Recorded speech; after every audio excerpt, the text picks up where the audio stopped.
Buenas tardes. Vamos a empezar esta clase eh, iniciando el desarrollo de la unidad 3. Una unidad que se va a centrar en un periodo enmarcado aproximadamente entre 1880 y 1916. Si bien hemos trabajado las primeras unidades, he comentado en diversos encuentros la importancia de no perder de vista la posibilidad de ir articulando y combinando las unidades a partir de ciertas problemáticas que hemos ya indicado que tienen una presencia, si bien centrada en alguna unidad, hay líneas de continuidad más acá, más allá de ese marco al que en principio esa temática corresponde. Voy a mostrar lo que más de una vez he utilizado para empezar los temas, y me refiero a el programa, ¿no? Este programa está claramente definido, el encuadre temporal de la temática. Una temática que ya por su enunciación hipotetizamos que está fundamentalmente centrada en el campo político de análisis. Y la dominación oligárquica claramente identificada entre 1880 y 1916. Ahora, este tema va a ser abordado en al menos 2, quizás 3 clases, por lo tanto no es intención de esta primera eh, plantear todos los componentes de esa temática. Al contrario, sino es simplemente eh, comenzar a instalar una serie de ingredientes necesarios para ir luego con las clases que vendrán, intentar, eh, intentar demostrar la complejidad de un régimen político. No digo que sea de este régimen político, sino que en general los regímenes políticos merecen ser analizados con una multiplicidad de factores que entran a jugar y que pueden ir desde, lo digo en líneas generales, desde el campo teórico, fundamentalmente teórico, es decir, cuáles son los componentes ideales de un X régimen político, y están los componentes que van al calor de la experiencia, que van al calor de las prácticas, que van al calor del hacer en relación con el campo de poder. Es decir, los procedimientos, las prácticas, aquellos haceres que tienen que ver con dar cuerpo en la cotidianidad a un ejercicio del poder extra. En la clase de hoy vamos a centrarnos en los primeros temas de la unidad, ¿no? El orden conservador, concentración del poder, control de sucesión y hegemonía gubernamental. Conceptos que, como vamos a ver dentro de unos minutos, remiten en la mayoría de ellos a la teoría política y en particular a una obra que es central en el desarrollo de estos temas. Para lo cual mostraría este aspecto, ¿no?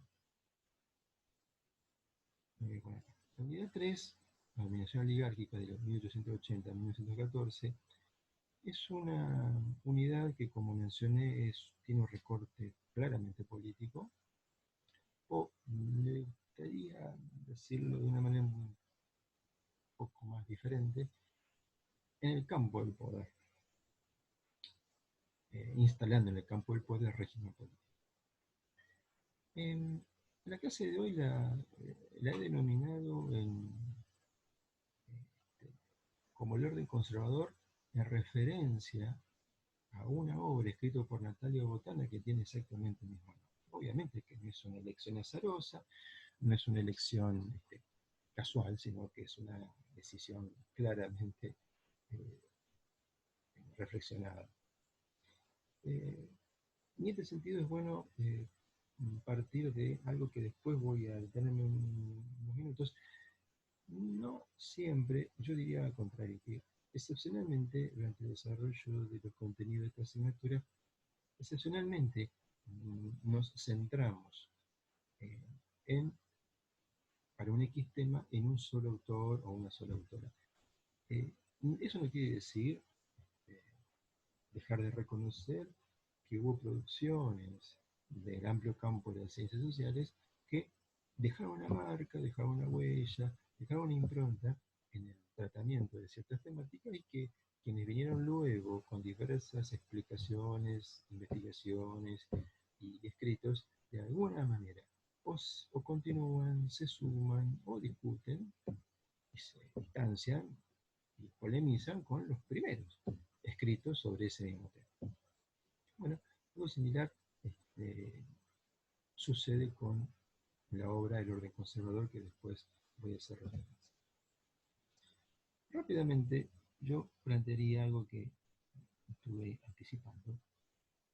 La dominación oligárquica, la forma de ejercicio de dominación política, eh, obviamente que nos está proponiendo un recorrido de la Argentina de 1880 a 1916, un recorrido que se realiza claramente desde la perspectiva política. En esto, obviamente, que expone una jerarquía de este aspecto, pero que si nosotros recordamos el desarrollo de los temas de esta asignatura y vamos un poquito hacia aquellos iniciales temas, nos encontramos en la unidad 1 en que uno de los desafíos era la conformación, cómo es el proceso histórico de construcción de un sistema de representación política y de un régimen político unificado. Bien, esas temáticas que no son temáticas que solamente se pueden ubicar en el periodo que va desde 1800, desde medio del siglo XIX hasta 1880, se instalan allí, pero que continúan y que precisamente durante el periodo 1880 a 1916 es posible reconocer un régimen político ya consolidado, con ciertas características, pero que ha ido teniendo sus primeras configuraciones allá en las décadas anteriores a 1880. Aproximadamente en esos 30 años que median entre mediados del siglo XIX y 1880. Eh, si en clave siempre teórica tuviéramos que precisar esta cuestión de, bueno, cómo ir definiendo lo que estamos mostrando. Esto es el concepto de dominación oligárquica. Obviamente que es un concepto que hace referencia al fenómeno del poder. Obviamente la dominación oligárquica constituye un lugar dentro del campo político, pero que nos conduce a, en principio, a hacer referencia a un tipo histórico relacional, ¿no? Es un tipo de relación de poder, en donde hay una constitución de un orden autoritativo, lo mismo que sea autoritario. Autoritario es una forma de ejercer el poder. Y autoritativo también lo es, pero no necesariamente porque autoritativo y autoritario son sinónimos. Autoritativo es donde hay una explicitación de la autoridad. El autoritarismo es un ejercicio del poder que arrasa con cualquier tipo de garantía y de derecho. Hay distintas experiencias autoritarias en ese sentido. No me voy a detener ahí.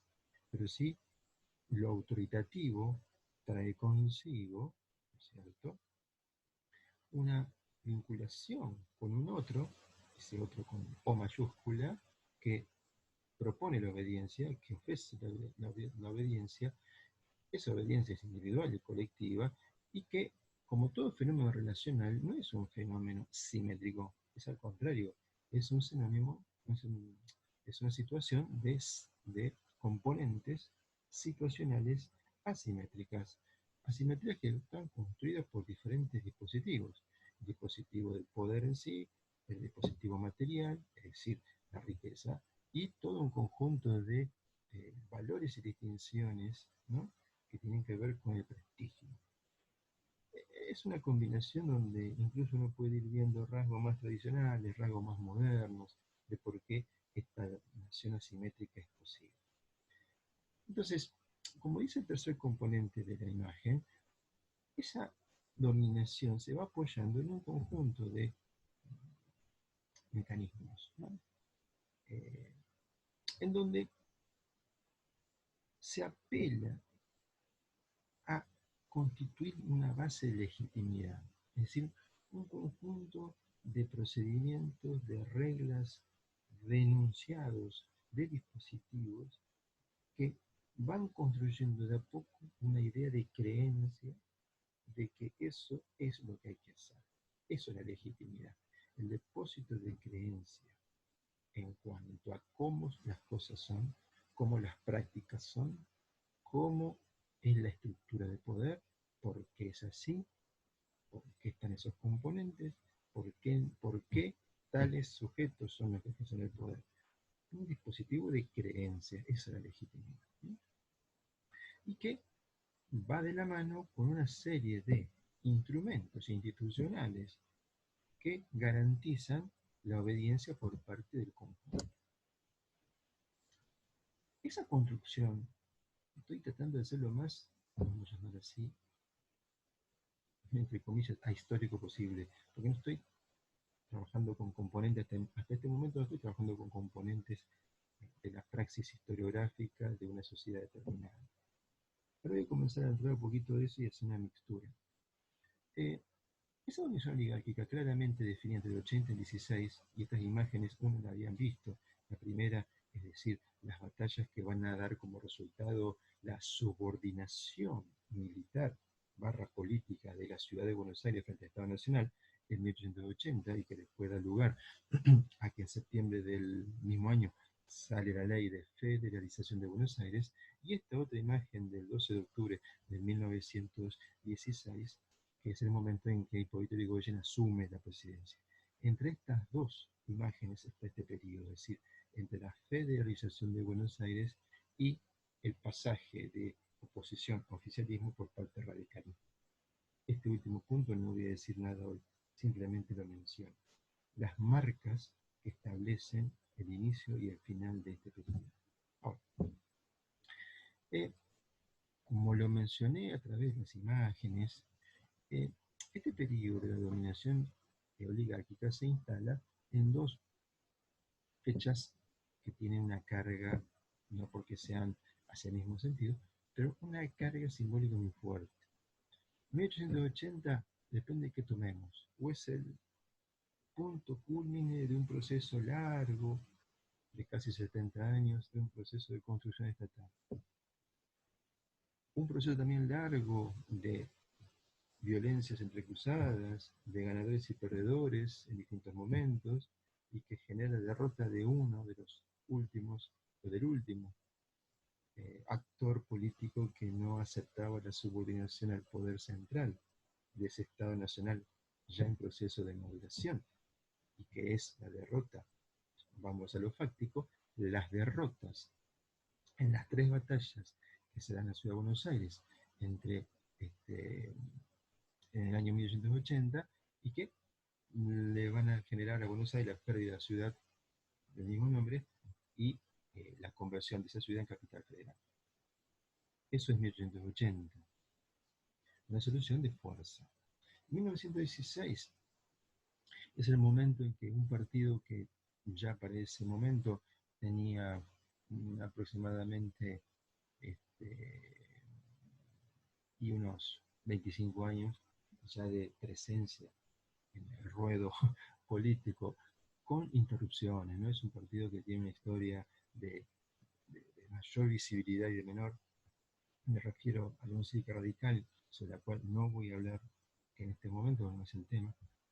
Pero lo que tiene en 1916 es que si tomamos una línea amplia que va de 1862, cuando se puso la reunificación entre Buenos Aires y la Confederación Argentina, entre 1862 y 1916, distintos sectores del mundo conservador fueron ejerciendo el poder mediante la alternancia, mediante, perdón, el acceso al gobierno a través de las elecciones, y en 1916 va a ser la primera vez que hay una alternancia entre un partido que ha sido oposición y un partido que ha sido oficialismo. Me refiero a un sector del PAN, del Partido Conservador por excelencia de la Argentina estos años, transfiere el poder a un miembro de la oposición que mediante resultado electoral se va a convertir en oficialismo, esto es, el radicalismo a través de la figura del Pueblo Criollo. Una situación lo suficientemente novedosa porque, si bien no es el tema de hoy, el fenómeno de la alternancia en la historia política argentina, eso es excepcional. Si tuviéramos que dar un salto casi acrobático, en términos de temporalidad, para encontrar otro momento en donde se produce una alternancia de características semejantes, tendríamos que situarnos recién en 1989, cuando Alfonsín traspasa el poder a Carlos Menem. Entonces estamos saltando desde 1916 a recién 1989. Entonces, este fenómeno de la alternancia en el ejercicio del poder, que mirando un esquema republicano podría llegar a considerarse inherente a esa dinámica, similaríamos un sistema de partidos que no es bipartidista, o que menos aún es unipartidista, en donde hay distintas, vamos a llamar así, distintos competidores en la arena político-electoral. Bueno, parecería que la alternancia debería ser un integrante del mundo de las praxis. No, yo diría que en la historia argentina eso no es así. Eh, no confundamos con el periodo que podemos observar de 1983 hasta la actualidad. Eso instala otra dinámica, por suerte, donde la alternancia comienza a ser parte de la regla de juego, ¿no? Ese orden conservador que se va a desplegar entre el 80 y el 16 hasta el 12, porque es la última elección que gana un conservador dentro del periodo. En realidad llega hasta 1916, como dije recién. Va a tener un conjunto de, de experiencias gubernamentales, ¿no?, encarnadas por diferentes presidentes, en donde el único que repite la, la, el único actor individual que repite el cargo de presidente es Julio Argentino Roca, acá primero del 80 al 86 y después del 98 al 4. El resto son todas alternancias dentro del orden conservador. Eh, Marca también ahí algo, ¿no? Esta cuestión de si exceptuando Roca, el resto no repite la posibilidad de la presidencia, es bueno también recordar que la constitución vigente en ese momento, y esto va a ser modificado recién en 1994, en la última convención constituyente, hasta esa reforma, la constitución impedía que un presidente pudiera ser inmediatamente reelecto. Para volver a aspirar al ejercicio de presidencia, debía pasar al menos un periodo gubernamental. En aquel momento eran 6 años. Es decir, se gobernaba 6, en el caso de Roca, 6 no, y luego otros 6. En el caso de Roca, puede repetir la experiencia, y si bien no es el esquema que acabo de decir, marca que es el único dentro del orden conservador que logra 2 veces llevar a cabo un periodo presidencial. Ahora, había mencionado al inicio esta cuestión de, bueno, cómo ir reconociendo componentes, algunos componentes de, del campo de poder a partir de ciertos elementos teóricos, prescriptivos, del propio campo del poder. Ahora, pero entender el campo del poder no alcanza solo con las instituciones, no alcanza solo con las leyes, no alcanza solo con lo, vamos a llamar así, normativo. Hay otros dispositivos que también forman parte de eso. Y tienen que ver con aquello que no necesariamente está escrito, tiene que ver con otros aspectos, tiene que ver con todo aquello que se puede denominar como lo político. En la perspectiva de Pierre Saint-Malon hay una distinción, una diferencia que puede marcar entre la política y lo político.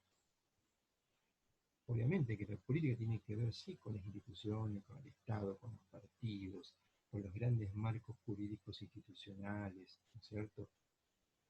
Eh, pero además de eso, con las reglas escritas, con las instituciones reconocidas, con las instituciones macro, como puede ser el Estado, las instituciones un poco más intermedias, como puede ser los regímenes políticos, o los participantes en la disputa por el poder, como son los partidos. Además, y todos los elementos que dan cuerpo a estas instituciones, sus redes internas, sus plataformas electorales, sus competencias intrapartidarias, la forma de resolver las candidaturas, cómo se estructura el ejercicio del poder, cómo es un esquema republicano, etcétera, etcétera, etcétera. Más allá de ese campo que es el campo de la política, está todo aquello ¿eh? que forma parte de lo político y que está más o menos aquí, marcado a partir de acá, ¿no? Es decir, las distintas formas de competencia, los actores, las ideas en disputa, los mecanismos que se entran a jugar al momento de tomar decisiones, lo que se llama vulgarmente en la política la rosca. Entendiendo la rosca, parecería que fue una palabra espuria, ¿no? Una palabra que viene del lenguaje extraformal o, o de lo que podía aceptarse como una palabra dentro de un lenguaje decente. En realidad la rosca forma parte de la política. Si las negociaciones, las disputas, las negociaciones en espacios privados, las negociaciones que se hacen por fuera de instituciones, las negociaciones que se hacen en un bar, que tienen que ver con negociaciones necesarias para resolver lo político y que después se traducen en la vida política, y que hace que la política no puede ser entendida solo como los grandes lineamientos institucionales, las grandes prescripciones normativas. Eso es una parte más o menos relevante, pero también está lo otro, ¿no? Es lo que dice al finalizar Rambalón. En otras palabras, todo aquello que limita y permite en la práctica la realización de lo político. Entonces, todo esto que acabo de decir, este diálogo entre la política y lo político, no es exclusivo, no es solo inherente para entender la dominación oligárquica. Lo estoy planteando acá, pero no se circunscriba a esto, ¿no? Entonces, eh, había planteado yo en un momento, me voy a correr acá, había planteado en un momento que eh, el nombre del teórico tiene que ver, hace alusión directa y exclusiva a una obra de este señor Rafael Botano, un politólogo, desde mi punto de vista, el politólogo más importante hoy en la Argentina, no porque sea mayor, sino porque creo que ha hecho un recorrido de producción, de reflexión teórica, de escritura académica, de escritura periodística, de disertaciones, de debate público, que forma parte de una serie de instancias de reflexión que son inhospitables de reconocer. Ustedes están leyendo ahí claramente su recorrido, no voy a leer lo que ustedes pueden por sí solos hacer, pero sí me resulta interesante que puedan eh, rápidamente reconocer una serie tremenda de obras de la cual nosotros hoy vamos a centrarnos en una de ellas. La obra que nos vamos a centrar es una obra publicada en el año 1977, una obra que sale su primera edición y va a ser publicada por varios años por Editorial Sudamericana. Hoy, en la actualidad, está publicada por la editorial Edasa. Están viendo en pantalla distintas ediciones del orden conservador. ¿Por qué me voy a detener un instante en esta imagen que solamente muestra tapas de libros? Porque si una obra salió en 1977 y al día de hoy se sigue editando con distintos sellos, o sea, estos tres, esta y esta son Sudamericana, esta es Hispamérica y esta es Edasa. Si una obra publicada en 1977 y que ya está recorriendo el camino, ¿no es cierto?, que ha superado los 40 años y se sigue editando, y lo que ha hecho Botana a ese libro original no le ha agregado nada. Es decir, si uno compra, hay que buscar un delivery, pero si uno compra esta edición hoy, la que está vigente, la que está en edición por el sello de Daza, el contenido es exactamente el mismo que esta del 77. La única diferencia es que Botana ha ido sumando distintos, a ver, él incluso lo llama estudios preliminares, anexos, reflexiones, y un conjunto de pequeños textos que están en esta edición de Daza, están, como también está en una edición anterior de la misma editorial sudamericana, se va constituyendo como un conjunto, un anexo integrado por distintas escrituras realizadas por Botana a partir, a colación de una serie de investigaciones posteriores de distintos investigadores e investigadoras que han provocado que Botana reflexione, tome en cuenta esas nuevas investigaciones, escriba sobre los efectos de esas indagaciones, pero no ha modificado el texto original. Sí, insisto, le ha ido agregando anexos. Si me permiten, es uno de los textos que cualquiera que venga del campo amplio de ciencias sociales y que le interese la política, el fenómeno del poder, la cuestión de los vericuetos del poder, es una obra que debería leer. O sea, nosotros en la asignatura proponemos una selección de capítulos, pero más allá de historia, más allá de esta unidad y más allá de los contenidos, creo que es una obra que vale la pena leer. Todo aquel que le gusta la política, algún aspecto de la política, creo que no es un esfuerzo en vano tener el libro y leerlo. Pero no lo digo solo por la asignatura. Para la asignatura se necesitan algunos capítulos. Digo para la formación académica, de, de mínima y de máxima para la formación política. Eh, Yendo a algunos, yendo a algunos componentes, voy a subir un poquito, yendo a algunos componentes de la, de la estructura argumental de la obra de Botana, no toda, estoy pensando algunos de los que nos interesan en la clase de hoy. La pregunta que Botana se realiza, yo no estoy, no es textual, no es textual, cuando es textual coloco entre paréntesis, ¿no? Una de las cuestiones que Botana reflexiona es ¿qué es una autoridad legítima? ¿Cómo se instaura una autoridad legítima? ¿Cuál es el orden legítimo que sea a la vez un orden posible? Distintas preguntas. Preguntas que yo recomiendo algo, ¿no? No es lo mismo preguntarse eso, si yo coloco mi cabeza, digo, para pensar, ¿no? Si yo pongo mi cabeza en 1880, o si coloco mi cabeza en 1852-53, o si yo coloco mi cabeza antes de esa fecha. ¿Por qué planteo esto?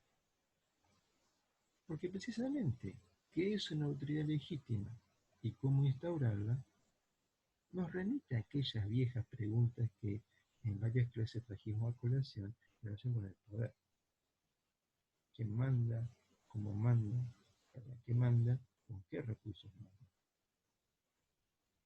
Eso tiene que ver con la pregunta de qué es una autoridad legítima, porque autoridades las hubo en esos periodos que mencioné. No es que esto fue, como se dijo, la historiografía de los años 60, que esto era una anarquía y que no había un ejercicio del poder este, sometido a reglas, o en diálogo con reglas, o diálogo con instituciones. Eso no fue así. Entonces, resolver qué es una autoridad legítima y cómo se instaura es una autoridad legítima implique la generación de una creencia, la recepción de una creencia y cómo instalarla. ¿Hay dispositivo constitucional? Sí. ¿Hay una creencia en ese dispositivo constitucional? No. O en todo caso, es un sí dubitativo, o es un sí que está en proceso de permanente diálogo con el no. ¿Cuál es el orden legítimo que sea a la vez un orden posible? Es decir, una cosa es que se genere creencia en un sistema republicano y otra cosa es que se crea en él. Una cosa es que haya una estructura prescriptiva republicana, otra cosa es que funcione en esa clave. Y que quienes participan de ese escenario coinciden en esas creencias o no. Lo que estoy diciendo precisamente es lo que va a marcar los distintos tonos de un orden conservador. Entonces, es ahí donde me gustaría a mí hacer un parate en torno de dos o tres componentes. Esto de qué es un régimen político. Entendiendo como régimen político, no régimen político conservador. Régimen político en general. Entonces, yo tuviera que agarrar y decir, bueno, ¿cuáles son los ingredientes que dan cuerpo, esa palabra, que dan cuerpo, que dan presencia, que dan entidad a un régimen político? Entonces, y ahí tenés, uno puede desagregar, como si fueran un listadito, modo estable de elección de los gobernantes, capaces de formular decisiones autoritativas. Modo estable, es decir, un sistema electoral ajustado a reglas, una temporalidad previsible y con una secuencia regular. ¿Mm?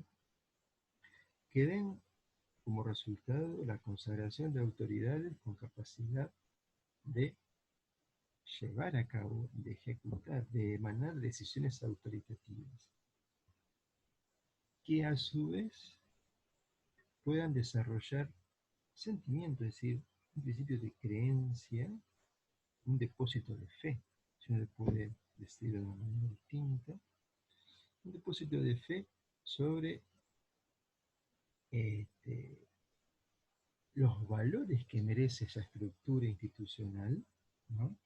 Como así también las reglas de sucesión que regulan la vida política de esa estructura. En este caso, estructura de poder. Todo esto, cada uno de estos elementos, tiene su historia.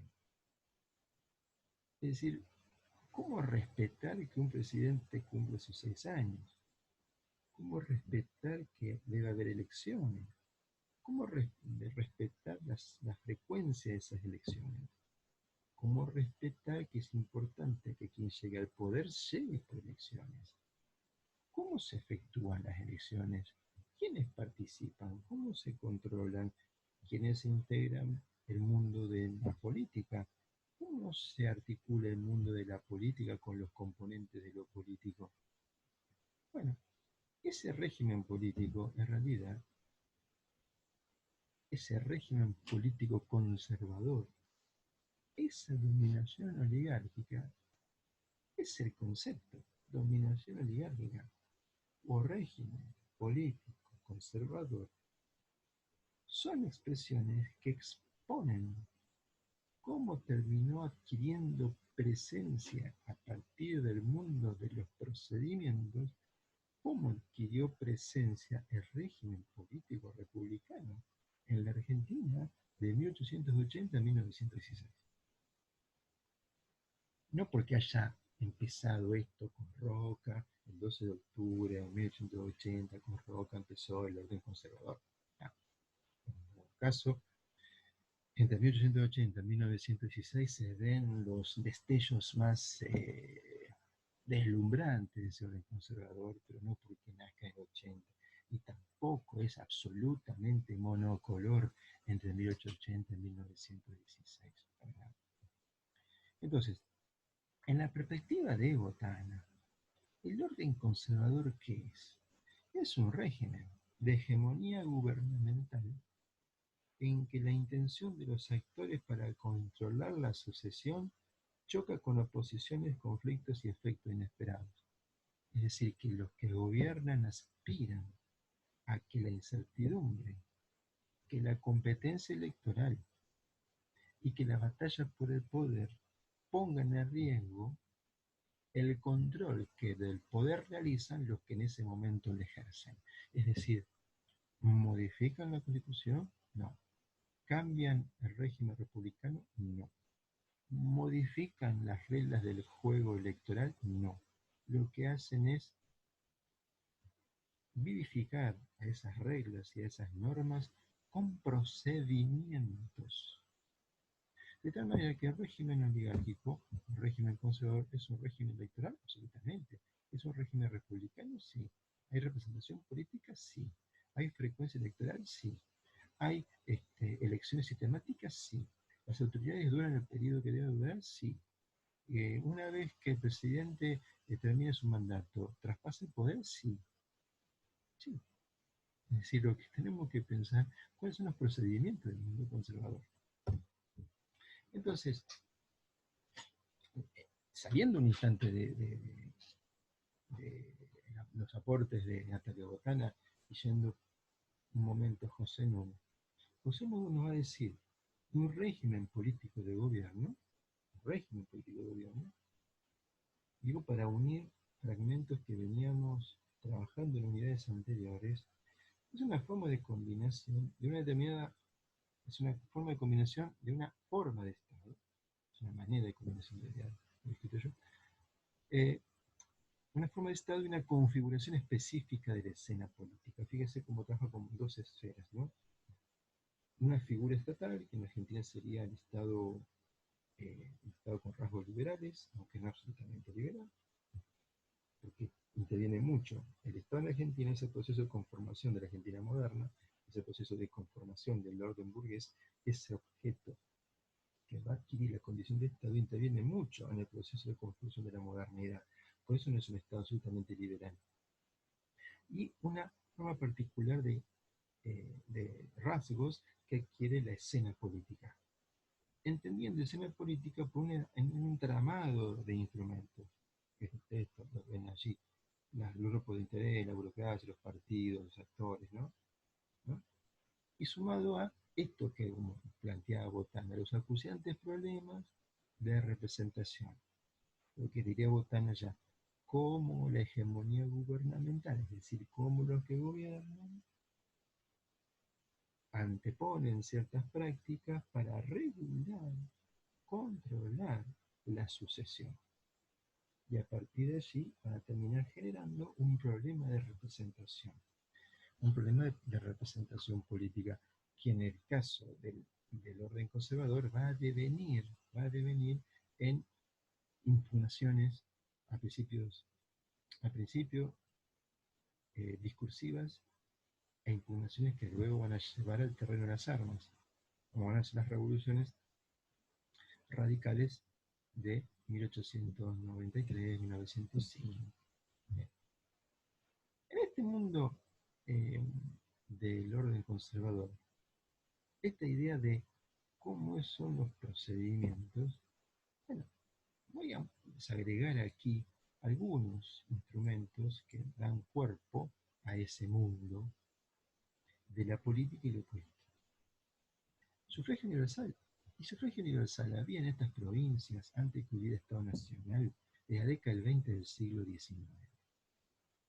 Es decir, eso que se puede llamar sufragio universal, por ahí sería quizá mejor decir sufragio ampliado, es en las provincias de Buenos Aires a partir de 1821, pero el resto de las provincias lo va a ir incorporando de a poco, de tal manera que cuando llegamos a 1853 ya es una práctica el ejercicio del voto, un ejercicio del voto que define a los electores aquellos hombres libres y mayores, ¿no?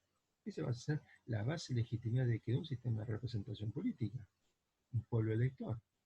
Ahora, ¿cómo eran esas elecciones? ¿No? Había voto directo e indirecto. Es decir, hasta la reforma del 94, el voto en Argentina fue indirecto. Es decir, los ciudadanos o la ciudadanía votaba a los miembros del colegio electoral y el colegio electoral designaba al presidente nacional. Así es. Hoy el voto es directo. Quien suma mayor cantidad de votos gana. Eh, y había distintos tipos de votos, como dije recién, era indirecto, y había voto directo, es decir, para elegir en ciertas dimensiones provinciales y en ciertas dimensiones municipales, el voto era bien del elector reelegido, sin mediaciones, y en otros casos no, es decir, hay combinatorias. Porque además no nos olvidemos que estamos frente a un sistema republicano y federal. Por lo tanto, si es federal, lo que tenemos que tener en cuenta es esta cuestión de los distintos espacios. ¿No? Hay un gobierno elector, tiene que ver con esto que planteó Botana. ¿Qué es un gobierno elector? Precisamente esto del control de la asociación. Los que gobiernan intentan, aunque no siempre lo logren, intentan llevar a cabo una serie de procedimientos para disminuir la incertidumbre de la batalla electoral y sus resultados e intentar mantenerse en el poder. ¿Mm? Eh, y de esa manera, a través de un control, por un lado, y de las negociaciones entre los combatientes políticos, intentar llevar a cabo este traspaso de poder de un periodo a otro. Y esta idea del fraude ha sido siempre trabajada como, bueno, hay un gobierno que le quita a la sociedad la capacidad de decidir. Y vos tenés conciencia que perdiste algo cuando tenías la conciencia de haberlo tenido. Eh, o sea, esto es como que yo digo, perdí de ganar el premio mayor de 15 porque no jugué. Nadie decía que lo ibas a tener. Eso es una presunción. No tenías ningún premio. O sea, ¿por qué doy este ejemplo medio vulgar? Porque la idea del fraude burocrático, la idea este, de que del poder hay un control, se traduce, sí, en realidad la batalla era frente al competidor del mismo mundo conservador. Es decir, el mundo conservador no está integrado por un solo partido. Hay muchas facciones que pelean por el poder. Cada facción tiene su estructura partidaria. Y entre esas facciones del mundo conservador se dirime la batalla por el poder. Entonces, hacer el control electoral era en realidad colocar un conjunto de dispositivos para bloquear a que un competidor del mismo orden conservador venga a pelear el poder a este otro grupo de conservadores. Y para eso, porque no estaba en la cabeza de nadie eliminar la, la elección y el principio representativo, había que entrometerse en cuántas personas votaban, cuántos números favorecían a uno y a otro, cómo hacer para que la gente vaya a votar, cómo se controlaba el número de votantes, cómo lograr que efectivamente la gente vote. y etcétera, etcétera, etcétera. Es decir, un conjunto de dispositivos que, de diferente impronta, como ustedes están leyendo, pudieran garantizar, o intentar, por lo menos, garantizar que quien gobernara siguiera gobernando. Cuando digo, no estoy hablando que el mismo actor político individual sea exactamente el mismo sujeto que va a gobernar luego, no.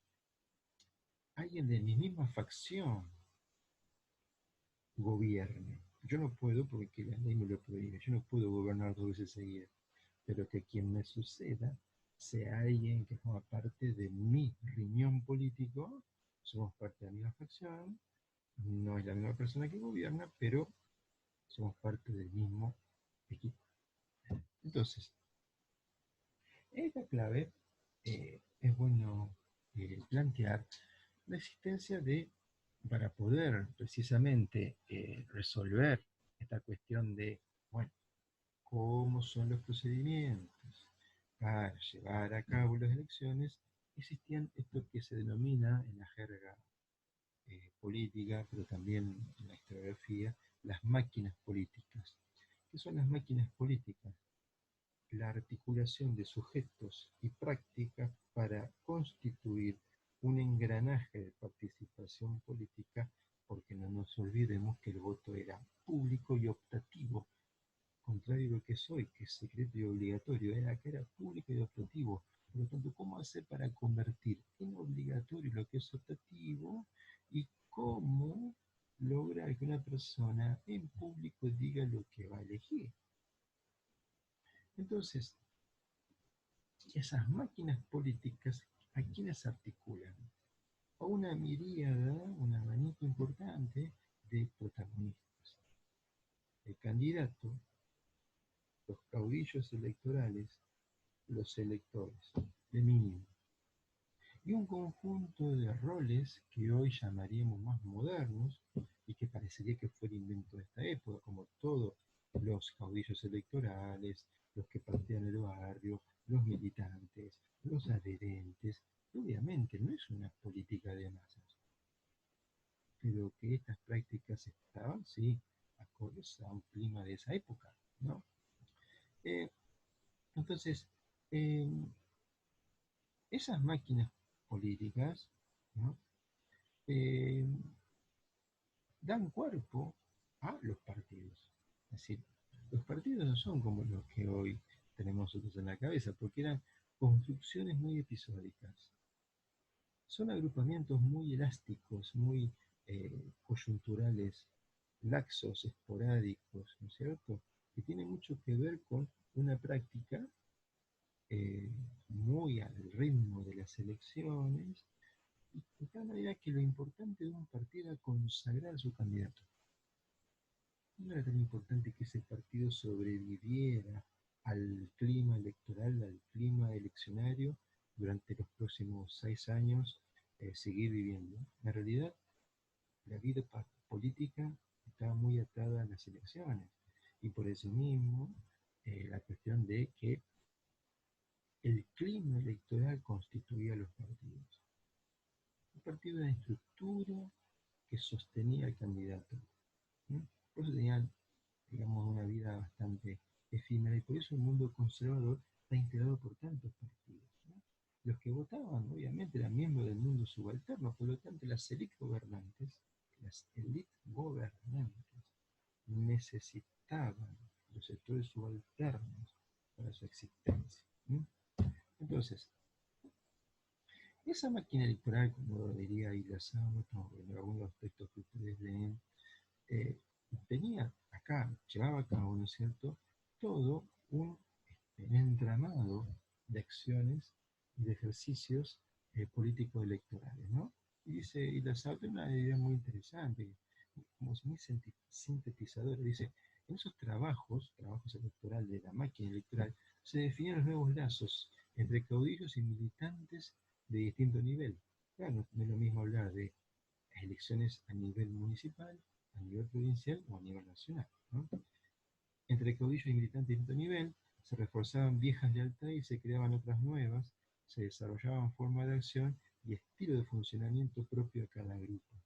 Entonces, es ahí como El mundo electoral era un mundo de sociabilidad, un mundo de lazos, un mundo de nexos, un mundo de jurada de cuentas, de la evolución de favores, de sociabilidad, de intercambio de amistades, de familiaridad, de deferencia, de articulaciones, de vecindad. Es decir, la política mostraba, al calor de las elecciones, mostraba cómo los vínculos cara a cara dirimían el terreno electoral. ¿Por qué?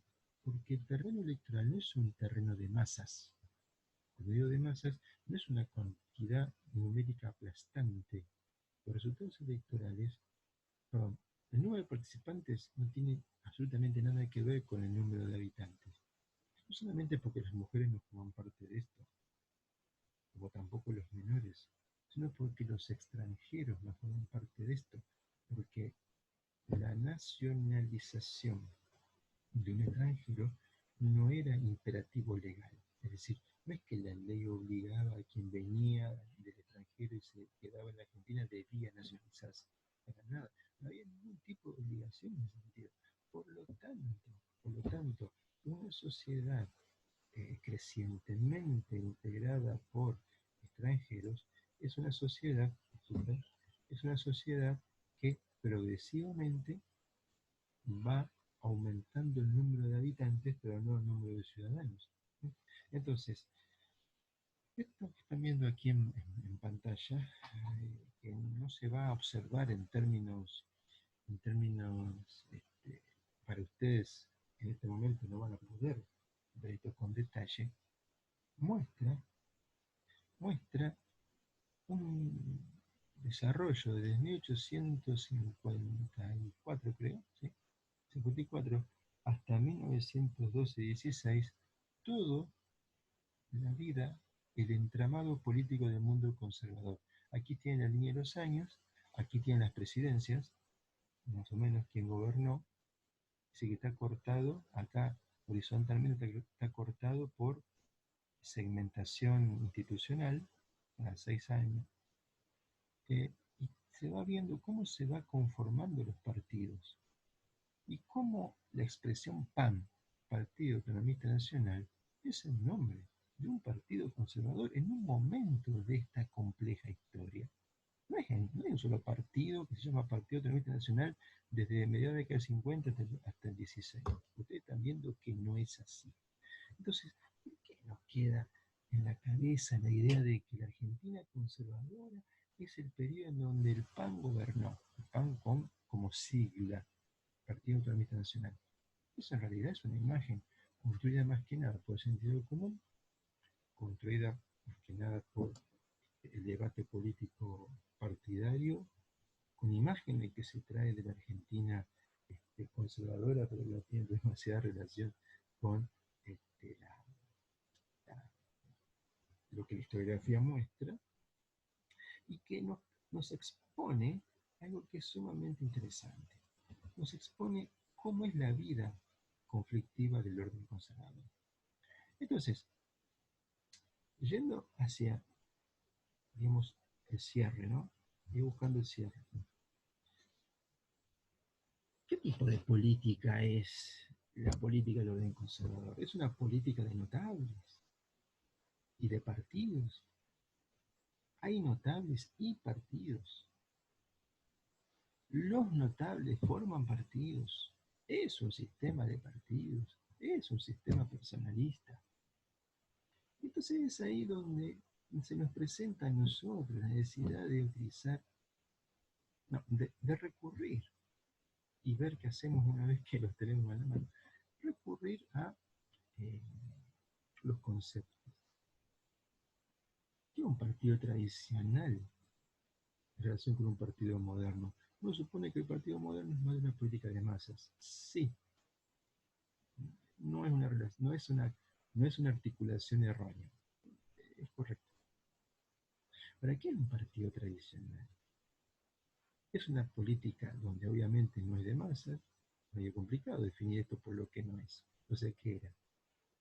Es una organización cuyo objetivo es consagrar un candidato a través de una máquina electoral en donde lo que importa no es la cantidad, sino lo que importa dirimir el resultado en un mundo pequeño. El mundo pequeño es un mundo en donde no todos participan, porque no hay una idea de que el ciudadano se construya a través de la participación política. Primero porque no era obligatorio, y fundamentalmente porque la política, la participación en la vida política necesita para que la vigorosidad de ese mundo sea tal de un ejercicio de aprendizaje. En la naturaleza de las cosas no está que un sujeto forme parte de la vida política. Puede formar parte o no. No hay un sujeto claramente individualizado. No hay un sujeto claramente individualizado consciente de la aportación de derecho político. Eso va a ser un proceso histórico. No es algo que un ser humano no nace sujeto político, se constituye como sujeto político y después incluso decide o no hacer la política su parte del mundo o un rasgo de su vida o un componente de su cotidianidad. Ahora, dos perspectivas frente a esto, ¿no? Paula Alonso, una historiadora radicada en Estados Unidos hace muchos años y que ha escrito mucho sobre la Argentina más o menos de Argentina del orden conservador, entre 1880 y 1912 y 16 son la mayoría de sus trabajos. Ustedes han leído algo de ella en relación con el, el aspecto federal en la unidad 1. ¿No? Sistema de partidos. ¿No? Para Paula Alonso hay un sistema de partidos en la época del orden conservador. Y para ella, ¿por qué dice esto? Porque ahí conviven viejos clubes personalistas, inorgánicos, transitorios, con un conjunto de notables y sus clientelas, que circulaban fluidamente en articulaciones de alianzas efímeras y poco circunscritas a los límites partidarios. Es decir, es un mundo laxo de articulaciones permanentes, de negociaciones, que sí, son elásticas esas instituciones, pero existen, y sobre todo existen porque necesariamente son elementos importantes para el andamiaje institucional. Para Eduardo Míguez, otro historiador argentino que eh,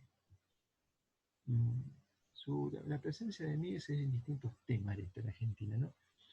Eh, Tuvo una polémica con Paula Alonso en una revista que se llama Desarrollo Económico, y Eduardo Míguez dice ahí, en realidad para él no hay un sistema de partidos, hay un sistema personalista de alianzas. Entonces, ese sistema es coyuntural, ¿no es cierto? En el que el voto lo que hacía legitimar, es decir, confirmar, confirmar a través de creencias compartidas, confirmar lo que se había atado, se había acordado en el mundo privado, en el mundo palaciego. Entonces, ¿qué dice?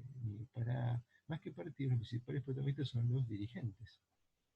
Esto explica la fluidez de los notables y las organizaciones partidarias que construían, lo cual tenía directa relación con la laxitud de las alianzas electorales. La laxitud de las alianzas electorales, es decir, la elasticidad. Es decir, ¿qué importa, la institución o el actor? Importa el actor. Los acuerdos entre los actores dirigenciales. Los notables. Política notabilidad. Política en donde lo que juega es la deferencia. La deferencia. Es decir, la alta sociedad forma parte de la dirigencia. La alta sociedad, sola, por sí, desprendida de los sectores subalternos. ¿Con esto alcanza para entender la política del orden conservador? No, porque precisamente esas máquinas electorales son máquinas necesarias para movilizar los sectores subalternos.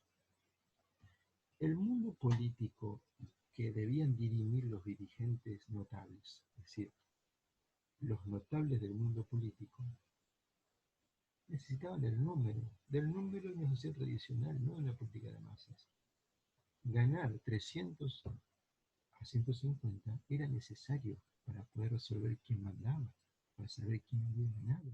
En consecuencia, las tramas de esta política notabilidad, ¿sí?, implicaba reconocer que existe como una red interpartidaria, una expresión que usa Darío Macó, una red interpartidaria que está formada por algunos partidos, por acuerdos también de sujetos relevantes, ¿no?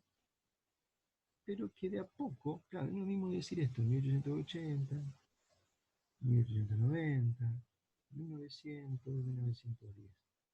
Todos momentos de gran periodo llamado orden conservador, pero como la historia atraviesa las cosas, no es lo mismo decir esto en 1880 que en 1910. Yo estaría más parado hacia principios del siglo XX. La idea de red interpartidaria es como que juega más. Entendiendo red interpartidaria como la articulación de dos grandes tipos de prácticas, las que vienen de la tradición patricia y las que comienzan a surgir dentro de la tradición del comité. La tradición patricia viene más del mundo notabiliar, más de la Argentina de los 80. La tradición del comité va a ser más propia de la Argentina de 1910 en adelante. En un momento, en el marco temporal del orden conservador, la tradición patricia y la tradición del comité van a convivir. En principio, va a ser mucho más vigorosa la tradición patricia. A la salida de ese periodo, y más entrando ya de lleno al siglo XX, va a comenzar a ser más vigorosa la tradición del comité, sin que una implique desaparición de la otra. Si uno se pone a pensar hasta el día de hoy, la tradición patricia sigue operando.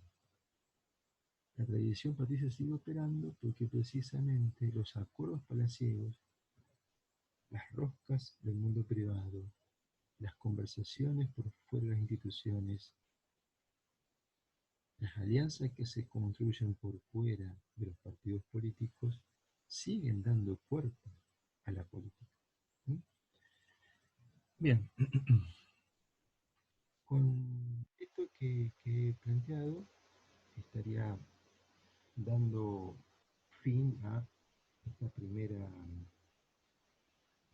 presentación de los componentes de esta unidad. Perfectamente, ustedes saben que lo indiqué al inicio de esta presentación. Hemos intentado mostrar los primeros componentes. En la próxima clase vamos a retomar algunos de ellos, vamos a incorporar otros y vamos a ver cómo adquiere cada vez mayor cuerpo esta vida política, vamos a llamar así, del orden conservador.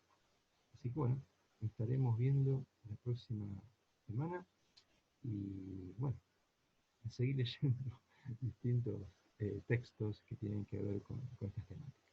Muchas gracias, hasta luego.